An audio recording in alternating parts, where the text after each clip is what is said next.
E aí, pessoal, vamos continuar então aqui falando do nosso TCC, que o título é A Poética na Clínica da Gestalt.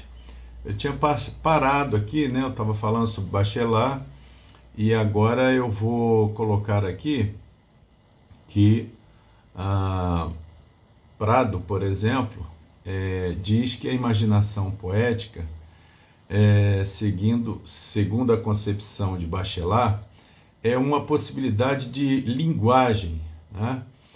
Por meio do qual se vive plenamente algo que vem ao nosso encontro. Então, isso é a imaginação.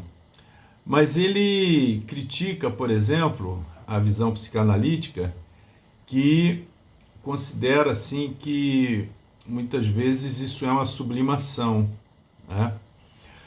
Mas não é. O que importa nesse caso é mostrar somente o sofrimento do poeta, né?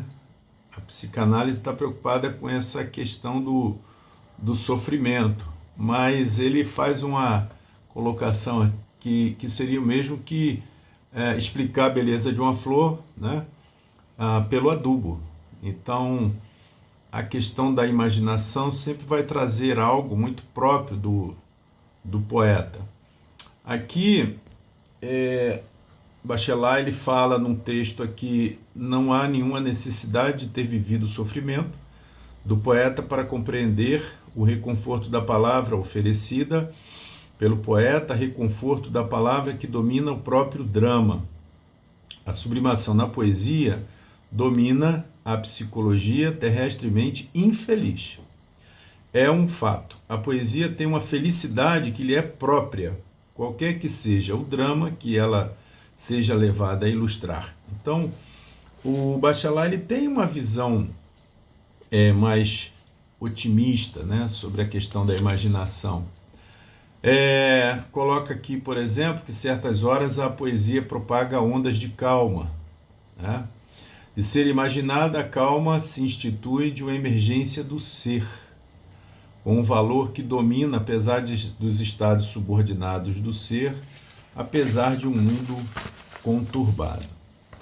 Então, ele assevera que essa atitude contemplativa é um valor humano que dá ao psicólogo a razão em declarar que é efêmera e particular.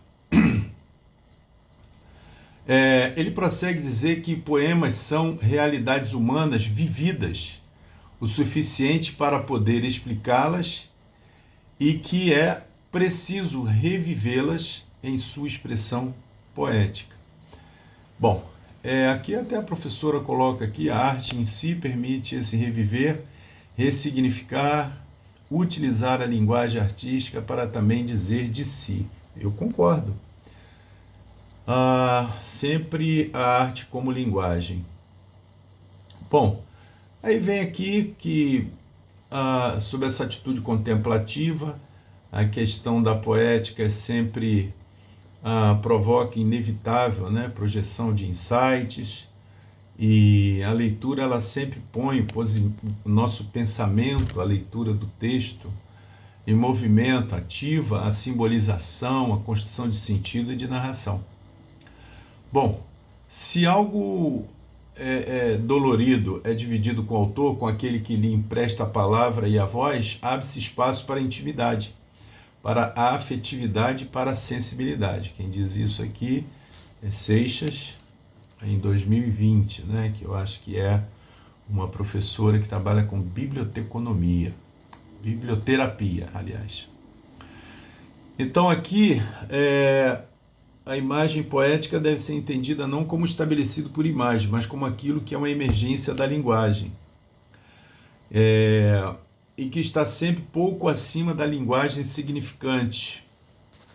Então é uma potência maior do que aquilo que se expressa, em contato com o ser que se expressa diante de nós numa terapia.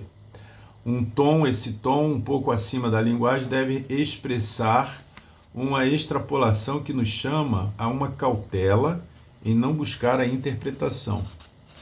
Essa compreensão de linguagem ela norteia a reflexão, a nossa reflexão sobre a imaginação poética que interage junto com o cliente, né, por audição ou leitura no momento da terapia.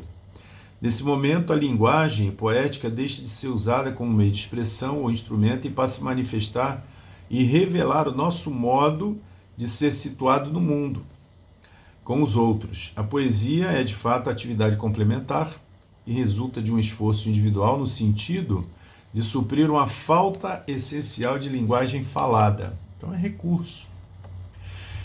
Ou da nossa capacidade de expressão do pensamento. Sendo assim, a poesia pode ser utilizada para recurso potencializador da experimentação no setting terapêutico da Gestalt terapia. Então aqui eu já faço uma associação direta com a clínica. Bom, próximo título aqui, aplicabilidade terapêutica do uso da poética na clínica da Gestalt terapia como experimento. Aqui já é bem específico. Bom, aqui tem um pequeno prefácio aqui sobre a psicoterapia, né, a Gestalt terapia,